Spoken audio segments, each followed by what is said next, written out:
Chapter 5. The Horse on the Seabed. The warm, transparent sea lay tranquil with scarcely a movement of its amazingly bright green-blue waves. Darvidar went in slowly until the water reached his neck and spread his arms widely in an effort to keep his footing on the sloping seabed. As he looked over the barely perceptible ripples towards the dazzling distant expanses, he again felt that he was dissolving in the sea, that he was becoming part of that boundless element. He had brought his long-suppressed sorrow with him to the sea, the sorrow of his parting from the entrancing majesty of the cosmos, from the boundless ocean of knowledge and thought, from the terrific concentration of every day of his life as director of the outer stations. His existence had become quite different. His growing love for Vedakung relieved days of unaccustomed labor and the sorrowful liberty of thought experienced by his superbly trained brain. He had plunged into historical investigations with the enthusiasm of a disciple. The river of time, reflected in his thoughts, helped him withstand the change in his life. He was grateful to Vedakung for having, with the sympathy and understanding so typical of her, arranged the flying platform trips to parts of the world that had been transformed by man's efforts. His own losses seemed petty when confronted with the magnificence of man's labor on earth and the greatness of the sea. Darvidar had become reconciled to the irreparable, something that is always most difficult for a man. A soft, almost childish voice called to him. He recognized Miyako, waved his arms, lay on his back, and waited for the girl. She rushed into the sea, big drops of water fell from her stiff black hair, and her yellowish body took on a greenish tinge under a thin coating of water. They swam side by side towards the sun, to an isolated desert island that formed a black mound about 1,000 yards from the shore. In the Great Circle era, all children were brought up beside the sea and were good swimmers, and Darvidar, furthermore, possessed natural abilities. At first he swam slowly, afraid that Miyako would grow tired, but the girl slipped along beside him easily and untroubled. Darvidar increased his speed, surprised at her skill. Even when he exerted himself to the full, she did not drop behind, and her pretty immobile face remained as calm as ever. They could soon hear the dull splash of water on the seaward side of the islet. Darvidar turned on to his back. The girl swam past him, described a circle, and returned to him. "Miyako, you're a marvelous swimmer," he exclaimed in admiration. He filled his lungs with air and checked his breathing. "My swimming isn't as good as my diving," the girl replied, and Darvidar was again astonished. "I am Japanese by descent," she explained. "Long ago there was a whole tribe of our people, all of whose women were divers. They dived for pearls and gathered edible seaweed. This trade was passed on from generation to generation, and in the course of thousands of years it developed into a wonderful art. Quite by accident it is manifested in me today, when there is no longer a separate Japanese people, language, or country. I never suspected that a distant descendant of women divers would become an historian. In our tribe we had a legend. There was once a Japanese artist by the name of Yanagihara Eigoro." "Eigoro? Isn't that your name?" "Yes, it is rare in our days, when people are named any combination of sounds that pleases the ear. Of course, everybody tries to find combinations from the languages of their ancestors. If I'm not mistaken, your name consists of roots from the Russian language, doesn't it?" "They aren't roots but whole words, dar meaning gift and vedar meaning wind. I don't know what my name means, but there really was an artist of that name. One of my ancestors found a picture of his in some repository. It is a big canvas. You can take a look at it in my house. It will be interesting for an historian. A stern and courageous life is depicted with extreme vividness, all the poverty and unpretentiousness of a nation in the clutches of a cruel regime. Shall we swim farther?" "Wait a minute, Miko. What about the women divers?" The artist fell in love with a diver and settled amongst that tribe for the rest of his life. His daughters, too, became divers who spent their lives at their trade in the sea. Look at that peculiar islet over there. It's like a round tank, or a low tower, like those they make sugar in." "Sugar?" snorted Darvidar involuntarily. "When I was a boy, these desert islands fascinated me. They stand alone, surrounded by the sea. Their dark cliffs or clumps of trees hide mysterious secrets. You could meet with everything imaginable on them, anything you dreamed of." Miyako's jolly laugh was his reward. The girl, usually so reticent and always a little sad, had now changed beyond recognition. She sped on merrily and bravely towards the heavily breaking waves and was still a mystery to Vader, a closed door, so different from lucid Veda, whose fearlessness was more magnificent trustfulness than real persistence. Between the big offshore rocks, the sea formed deep galleries into which the sun penetrated to the very bottom. These galleries, on whose bed lay dark mounds of sponges, and whose walls were festooned with seaweed, led to the dark, unfathomed depths on the eastern side of the island. Vader was sorry that he had not taken an accurate chart of the coastline from Veda. The rafts of the maritime expedition gleamed in the sun at their moorings on the western spit several miles from their island. Opposite them was an excellent beach, and Veda was there now with all her party. Accumulators were being changed in the machines, and the expedition had a day off. Vader had succumbed to the childish pleasure of exploring uninhabited islands. A grim andesite cliff hung over the swimmers. There were fresh fractures where a recent earthquake had brought down the more eroded part of the coast. There was a very steep slope on the side of the open sea. Miko and Vitor swam for a long time in the dark water along the eastern side of the island before they found a flat stone ledge onto which Vitor hoisted Miko, who then pulled him up. The startled seabirds darted back and forth, and the crash of the waves, transmitted by the rocks, made the andesite mass tremble. There was nothing on the islet but bare stone and a few tough bushes, not a sign anywhere of man or beast. The swimmers made their way to the top of the islet, looked at the waves breaking below, and returned to the coast. A bitter aroma came from the bushes growing in the crevices. Vader stretched himself out on a warm stone and gazed lazily into the water on the southern side of the ledge. Miko was squatting at the very edge of the cliff, trying to get a better view of something far down below. At this point, there were no coastal shallows or piled-up rocks. The steep cliff hung over dark, oily water. The sunshine produced a glittering band along the edge of the cliff, and down below, where the cliff diverted the sunlight vertically into the water, the level seabed of light-colored sand was just visible. "What can you see there, Miko?"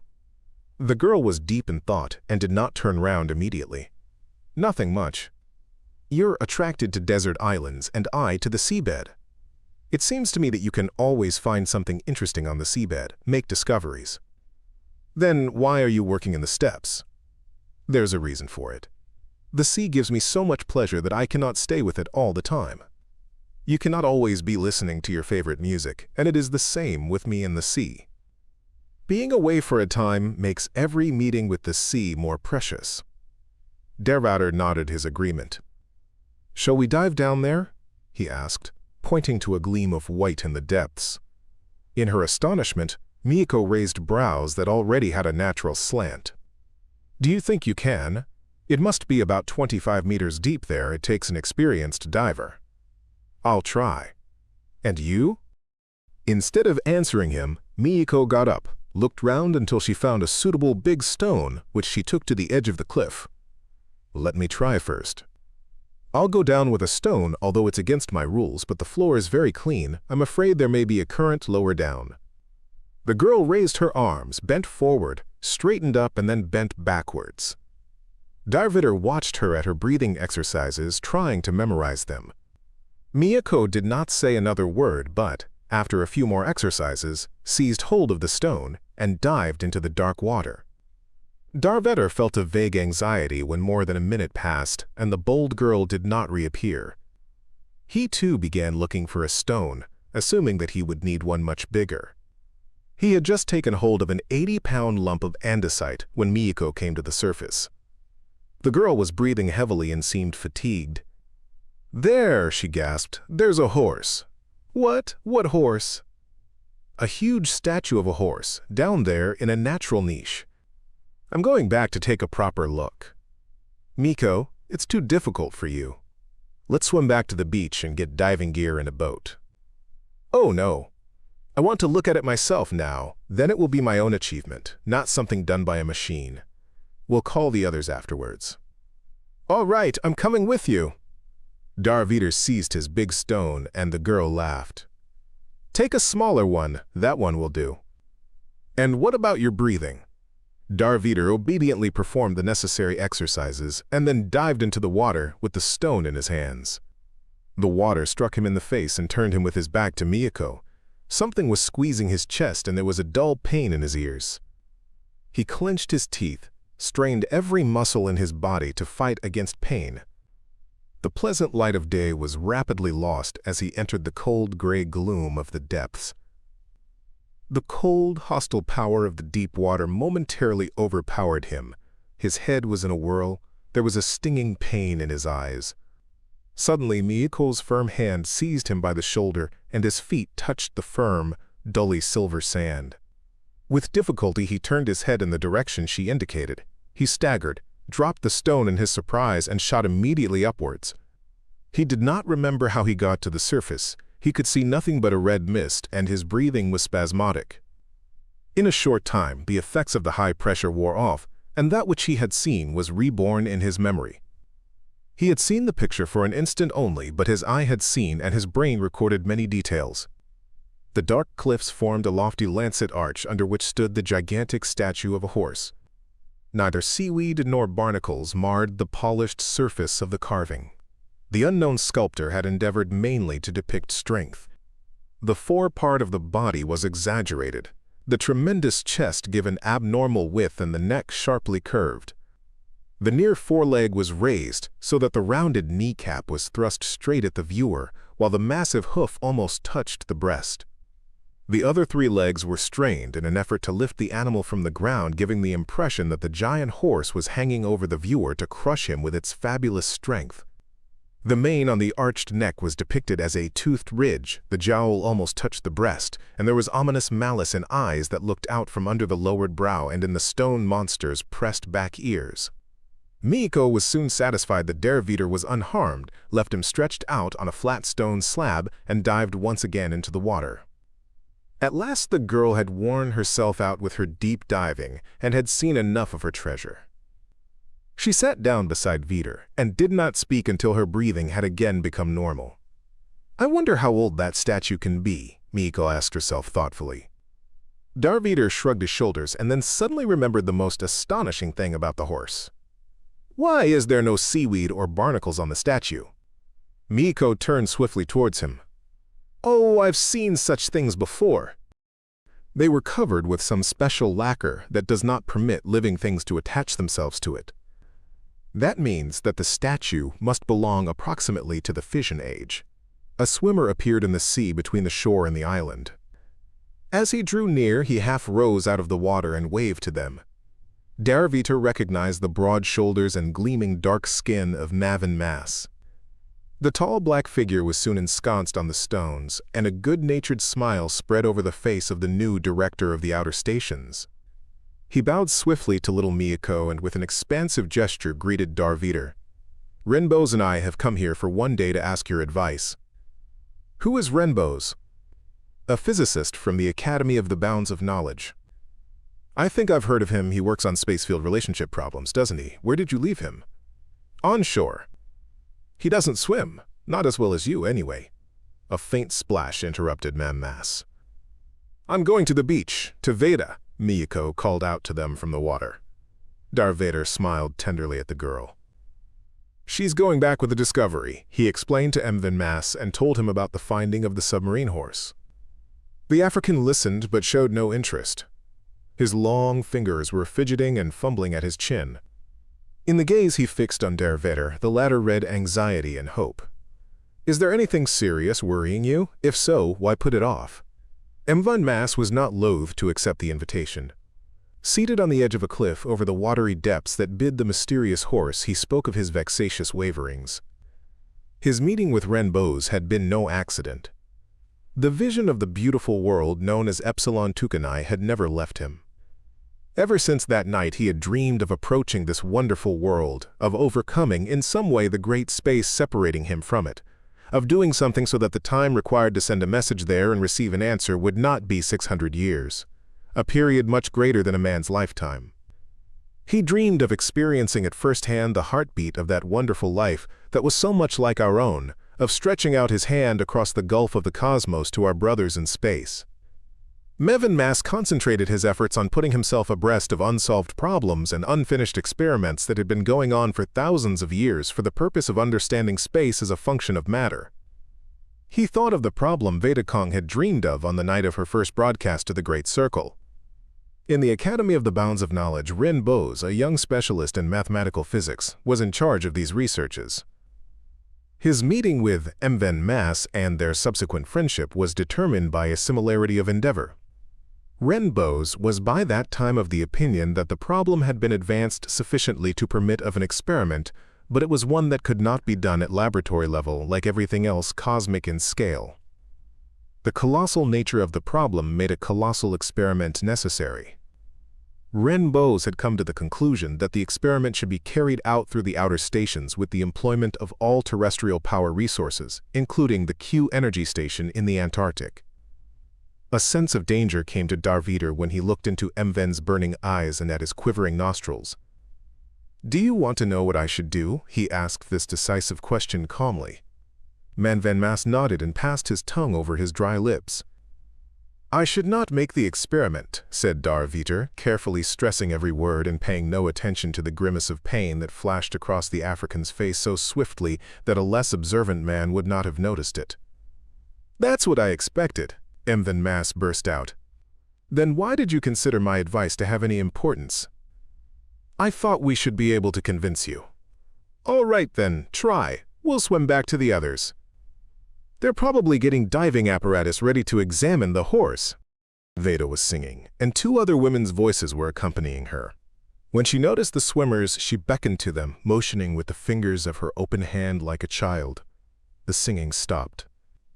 Darvider recognized one of the women as Eve Danal, although this was the first time he had seen her without her white doctor's smock. Her tall, pliant figure stood out amongst the others on account of her white, still untanned skin. The famous woman psychiatrist had apparently been busy and had not had time for sunbathing. Evda's blue-black hair, divided into two by a dead straight parting, was drawn up high above her temples. High cheekbones over slightly hollow cheeks served to stress the length of her piercing black eyes. Her face bore an elusive resemblance to an ancient Egyptian sphinx, the one that in very ancient days stood at the desert's edge beside the pyramid tombs of the kings of the world's oldest state. The deserts have been irrigated for many centuries, the sands are dotted with groves of rustling fruit trees, and the Sphinx itself still stands there under a transparent plastic shade that does not hide the hollows of its time-eaten face. Darvider recalled that Eve Danal's genealogy went back to the ancient Peruvians or Chileans. He greeted her in the manner of the ancient sun-worshippers of South America. "It has done you good to work with the historians," said Evda. "Thank Veda for that." Darvider hurriedly turned to his friend Veda, but she took him by the hand and led him to a woman with whom he was not acquainted. "This is Charanandi. All of us here are guests of here, and Kart Sans, the artist, you know, they have been living on this coast for a month already. They have a portable studio at the other end of the bay." Darvider held out his hand to the young woman, who looked at him with huge blue eyes. For a moment his breath was taken away. There was something about the woman that distinguished her from all others, something that was not mere beauty. She was standing between Veda Kong and Eve Danal, whose natural beauty was refined, as it were, by exceptional intellect and the discipline of lengthy research work, but which nevertheless faded before the extraordinary power of the beautiful that emanated from this woman who was a stranger to him. "Your name has some sort of resemblance to mine," began Darvider. The corners of her tiny mouth quivered as she suppressed a smile. "Just as you yourself are like me." Darvider looked over the top of the mass of thick, slightly wavy black hair that came level with his shoulder, and smiled expansively at Veda. "Veda, you don't know how to pay compliments to the ladies," said Veda, coyly holding her head on one side. "Does one have to know that deception is no longer needed?" "One does," Eve Danal put in, "and the need for it will never die out." "I'd be glad if you'd explain what you mean," said Darvider, knitting his brows. "In a month from now, I shall be giving the autumn lecture at the Academy of Sorrow and Joy, and it will contain a lot about spontaneous emotions. But in the meantime—" Evda nodded to Mven Mass, who was approaching them.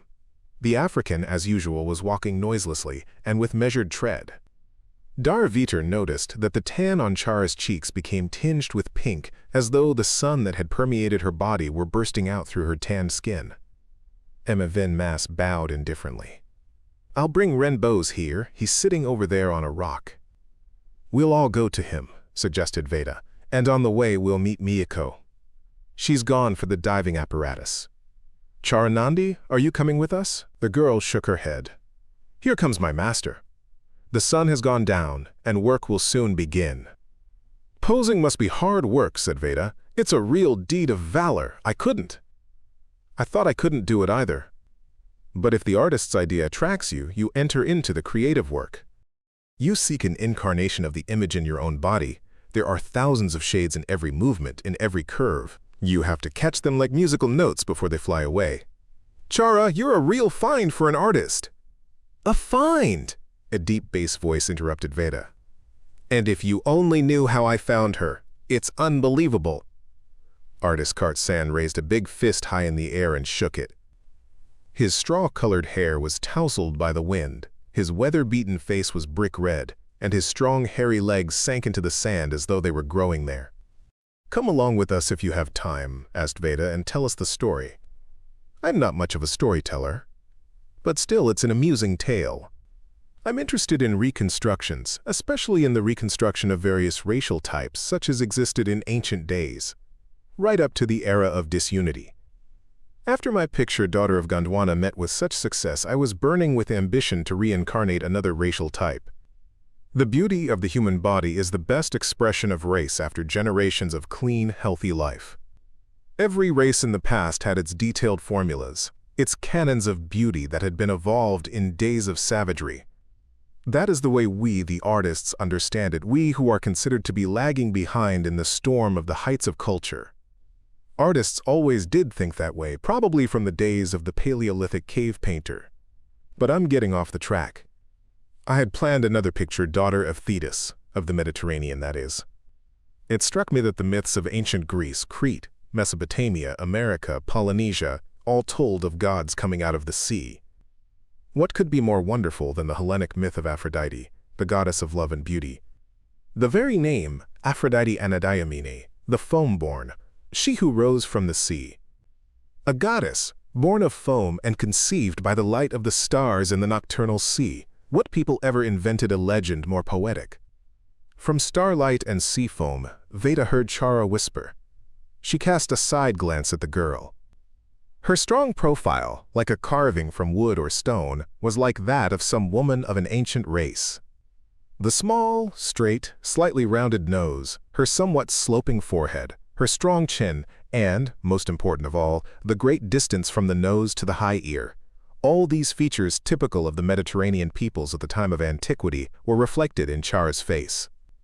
Unobtrusively, Veda examined her from head to foot and thought that everything in her was just a little too much. Her skin was too smooth, her waist too narrow, her hips too wide. And she held herself too straight so that her firm bosom became too prominent. Perhaps that was what the artist wanted, strongly defined lines? A stone ridge crossed their path, and Veda had to correct the impression she had only just received. Charanandi jumped from boulder to boulder with an unusual agility, as though she were dancing.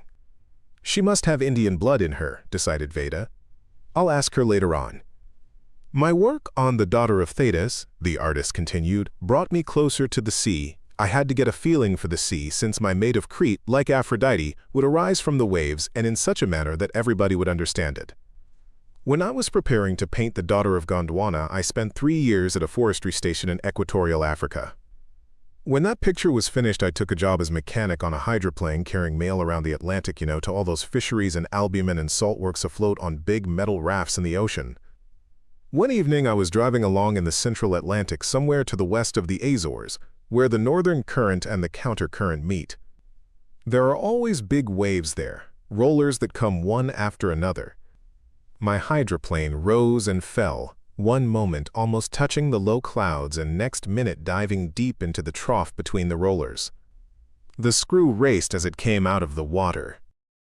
I was standing on the high bridge beside the helmsman, and suddenly, I'll never forget it, imagine a wave higher than any of the others that raced towards us. On the crest of this giant wave, Right under the low ceiling of rosy pearl clouds stood a girl, sunburned to the color of bronze. The wave rolled noiselessly on, and she rode it, infinitely proud in her isolation in the midst of that boundless ocean. My boat was swept upwards, and we passed the girl who waved us a friendly greeting. Then I could see that she was standing on a surfboard fitted with an electric motor and accumulator.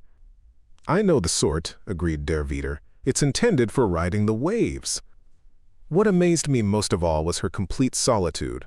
There was nothing but low clouds, an ocean empty for hundreds of miles around, the evening twilight, and the girl carried along on the crest of a giant wave. "That girl was Chara Nandi," said Evda Nahal. "That's obvious, but where did she come from?" "She was not born of starlight and foam," chuckled Chara, and her laughter had a surprisingly high, resonant note to it. "Merely from the raft of an albumin factory. We were moored on the fringe of the Sargasso Sea, where we were cultivating chlorella and where I was working as a biologist." "Be that as it may," said Kartsan, "but from that moment for me you were a daughter of the Mediterranean, born of foam. You were fated to be the model for my future picture. I had been waiting a whole year." "May we come and look at it?" asked Veda Kong. "Please do, but not during working hours. You had better come in the evening. I work very slowly and cannot tolerate anybody's presence when I am painting." "Do you use colors?" "Our work has changed very little during the thousands of years that people have painted pictures. The laws of optics and the human eye have remained the same. We have become more receptive to certain tones. New chromocatoptric colors with internal reflections contained in the paint layer have been invented. There are a few new methods of harmonizing colors. That's all. On the whole, the artist of antiquity worked in very much the same way as I do today. In some respects he did better. He had confidence and patience. We've become more dashing and less confident of ourselves. At times, strict naivete is better for art. But I'm digressing again. It's time for us to go. Come along, Chara." They all stood still and watched the artist and his model as they walked away. "Now I know who he is," murmured Veda. "I've seen the daughter of Gondwana." "So have I," said Evda Nahal and Mven Mas together. "Gondwana, is that from the land of the goods in India?" asked Dar Vader. "No, it is the collective name for the southern continents. In general, it is the land of the ancient black race." "And what is this daughter of the black people like?" "It is a simple picture. There is a plateau, the fire of blinding sunlight, the fringe of a formidable tropical forest, and in the foreground, a black-skinned girl walking alone. One half of her face and her firm, tangibly hard cast metal body is drenched with blazing sunlight, the other half of her is in deep, transparent half-shadow. A necklace of white animal's teeth hangs from her neck, her short hair is gathered at the crown of her head and covered with a wreath of fiery red blossoms. Her right arm is raised over her head to push aside the last branches of a tree that bar her way. With her left hand she is pushing a thorny stalk away from her knee. In the halted movement, in the free breathing, and in the strong sweep of the arm, there is carefree youth, young life merging with nature into a single whole that is as changeable as a river in flood. This oneness is to be understood as knowledge, the intuitive understanding of the world. In her dark eyes, gazing over a sea of bluish grass towards the faintly visible outlines of mountains, there is a clearly felt uneasiness, the expectation of great trials in the new, freshly discovered world." Evda Nahal stopped. "It isn't exactly expectation, it is tormenting certainty. She feels the hard lot of the black people and tries to comprehend it," added Veda Kong. "But how did Kartsan manage to convey the idea? Perhaps it is in the raising of the thin eyebrows, the neck inclined slightly forward, the open, defenseless back of her head. And those amazing eyes, filled with the dark wisdom of ancient nature. The strangest thing of all is that you feel, at the same time, carefree, dancing strength, and alarming knowledge." "It's a pity I haven't seen it," said Der Vader. "I must go to the Palace of History and take a look at it. I can imagine the colors, but I can't imagine the girl's pose." "The pose?" Evda Nahal stopped, threw the towel from her shoulders, raised her right arm high over her head, leaned slightly backward and turned half facing Der Vader. Her long leg was slightly raised as though making a short step and not completing it, her toes just touching the ground. Her supple body seemed to blossom forth. They all stood still in frank admiration. "Evda, I could never have imagined you like that," exclaimed Der Vetter. "You're dangerous. You're like the half-exposed blade of a dagger." "Vetter, those clumsy compliments again," laughed Veda. "Why half, and not fully exposed?" "He's quite right," smiled Evda Nahal, relaxing to her normal self. "Not fully. Our new acquaintance, Chara Nandi, is a fully drawn and gleaming blade, to use the epic language of Dar Vader."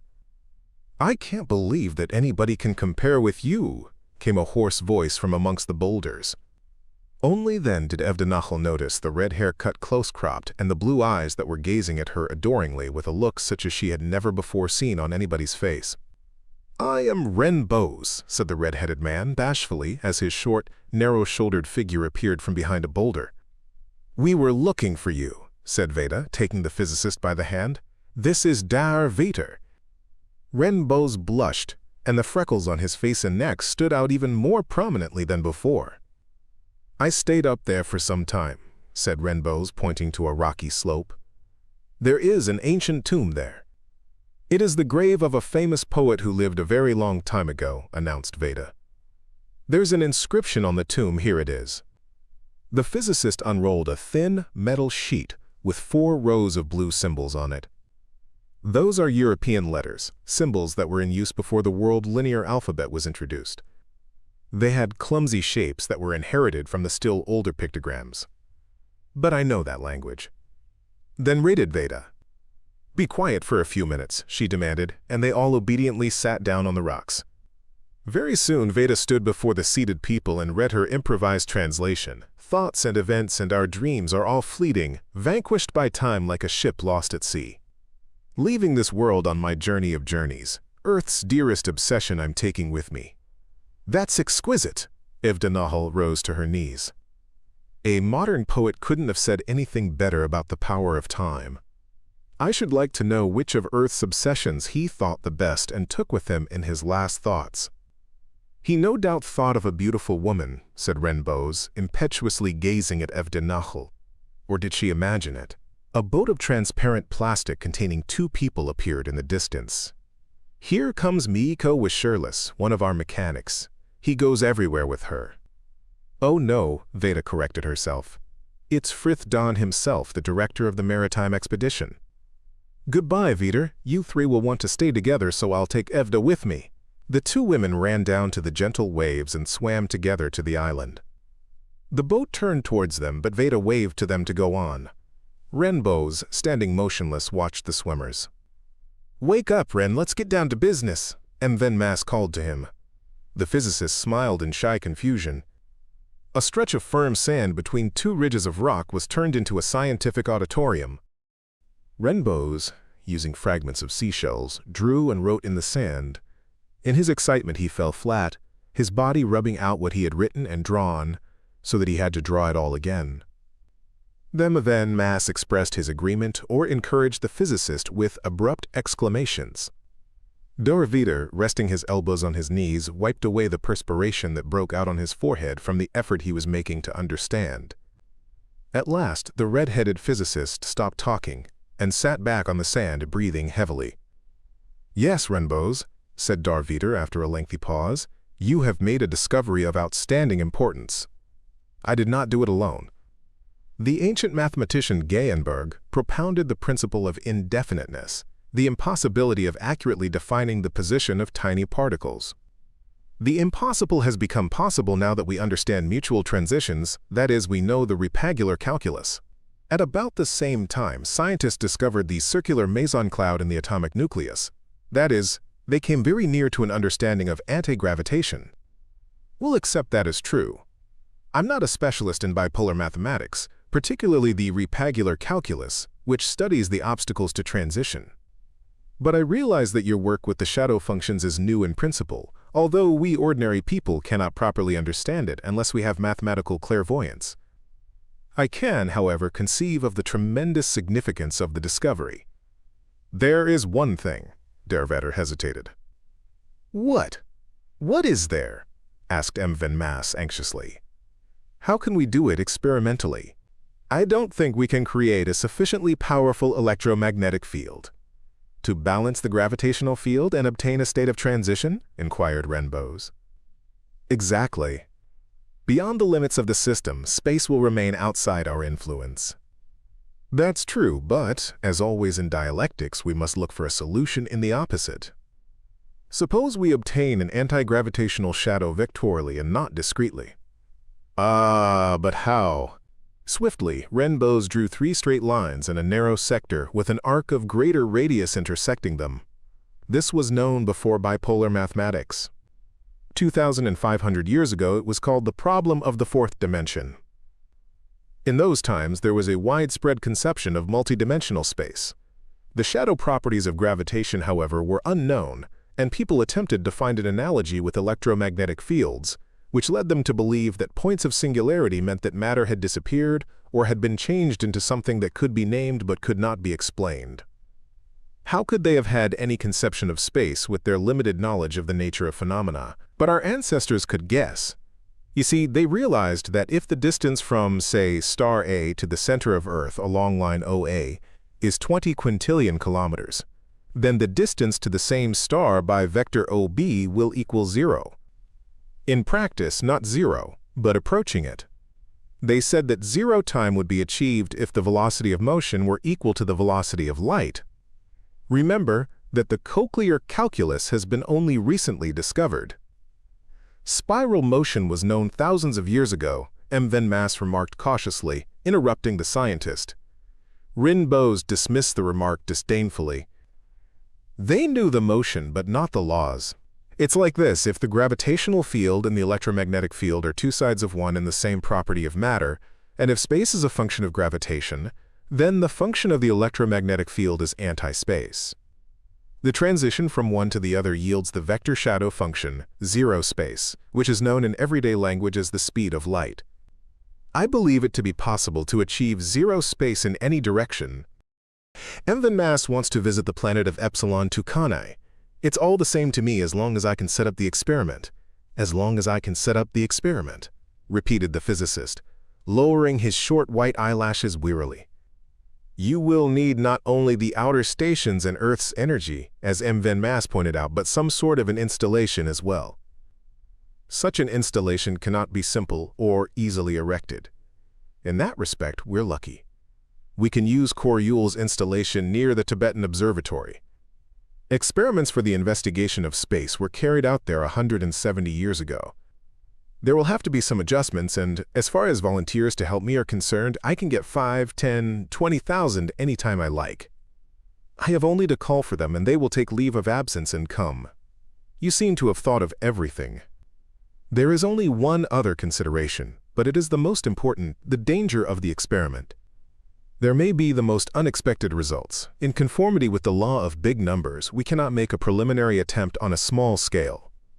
We must take the extraterrestrial scale from the start. What scientist would be afraid of risk? Asked Renbos, shrugging his shoulders. I wasn't thinking of personal risk. I know that there will be thousands of volunteers as soon as they are required for some dangerous and novel enterprise. The experiment will also involve the outer stations, the observatories, the whole system of installations that has cost mankind a tremendous amount of labor. These are installations that have opened a window into the cosmos, that have put mankind in contact with the life, knowledge, and creative activity of other populated worlds. This window is mankind's greatest achievement. Do you think that you, or I, or any other individual or group of individuals has the right to take the risk of closing it, even for a short time? I would like to know whether you feel that you have that right, and on what grounds. I have, and on good grounds, said M. van Maas, rising to his feet. You have been at archaeological excavations. Do not the billions of unknown skeletons in unknown graves appeal to us? Do they not reproach us and make demands of us? I visualize billions of human lives that have passed, lives in which youth, beauty, and the joy of life slipped away like sand through one's fingers. They demand that we lay bare the great mystery of time, that we struggle against it. Victory over space is victory over time. That is why I'm sure that I'm right. That's why I believe in the greatness of the proposed experiment. My feelings are different, said Renbo's. But they form the other side of the same thing. Space still cannot be overcome in the cosmos. It keeps the worlds apart and prevents us from discovering planets with populations similar to ours, prevents us from joining them in one family that would be infinitely rich in its joy and strength. This would be the greatest transformation since the era of world unity, since the days when mankind finally put an end to the separate existence of the nations and merged into one, in this way making the greatest progress towards a new stage in the conquest of nature. Every new step in this direction is more important than anything else, more important than any other investigations or knowledge. Renbo's had scarcely finished when Mvin Mas spoke again. There is one other thing, a personal one. In my youth, I had a collection of old historical novels.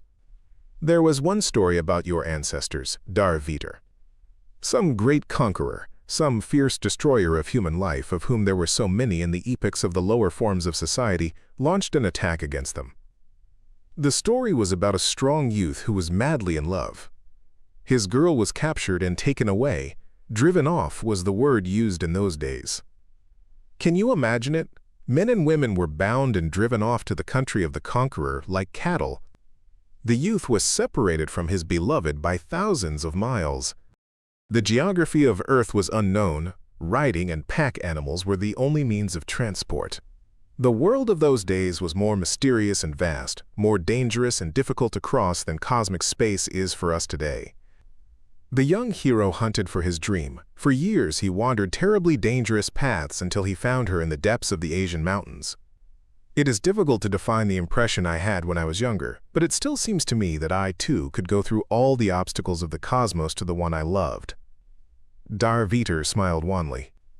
I can understand your feelings, but I cannot get clear for myself what logical grounds there are for comparing a Russian story to your urge to get into the cosmos. I understand Renbo's better. Of course, you warned us that this was personal. Darviter stopped. He sat silent so long that Mvin Mas began to fidget. Now I understand why it was that people used to smoke, drink, bolster themselves up with drugs at moments of uncertainty, anxiety, or loneliness. At this moment I feel just as alone and uncertain. I don't know what to say to you. Who am I to forbid a great experiment? But then how can I permit it? You must turn to the council then. No, that won't do. Mvin Mas stood up and his huge body was tensed as though he were in mortal danger. Answer us. Would you make the experiment? As director of the outer stations, not as Renbo's, he is different. No, answered Darviter firmly. I should wait. What for?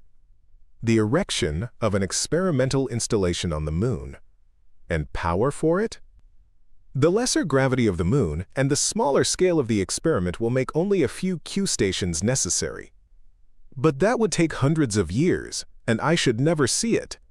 You wouldn't, but as far as the human race is concerned, it doesn't matter whether it's now or a generation later. But it's the end for me, the end of my dream. And for Ren, to me, it means that it's impossible to check up my work experimentally and make corrections. It means I cannot continue. One mind is not enough. Ask the council. Your ideas and your words are the council's decision given in advance. We have nothing to expect from them, said Mvin Mas softly. You're right. The council will refuse. I shan't ask you anything else. I feel guilty, Ren, and I have put the heavy burden of decision upon you. That is my duty as one older in experience. It is not your fault that the task seems magnificent and extremely dangerous. That is what upsets me so much, makes it hard to bear. Renbo's was the first to suggest returning to the temporary dwellings of the expedition. The three downcast men plodded through the sand, each in his own way feeling the bitter sorrow of having to reject an experiment such as had never before been tried. Darviter cast occasional side glances at his companions and felt that it was harder for him than for them. There was a bold recklessness in his nature that he had had to fight against all his life. It made him something like an old-time brigand. Why had he felt such joy and satisfaction in his mischievous battle with the bull? In his heart he was indignant. He was full of protest against a decision that was wise but not bold.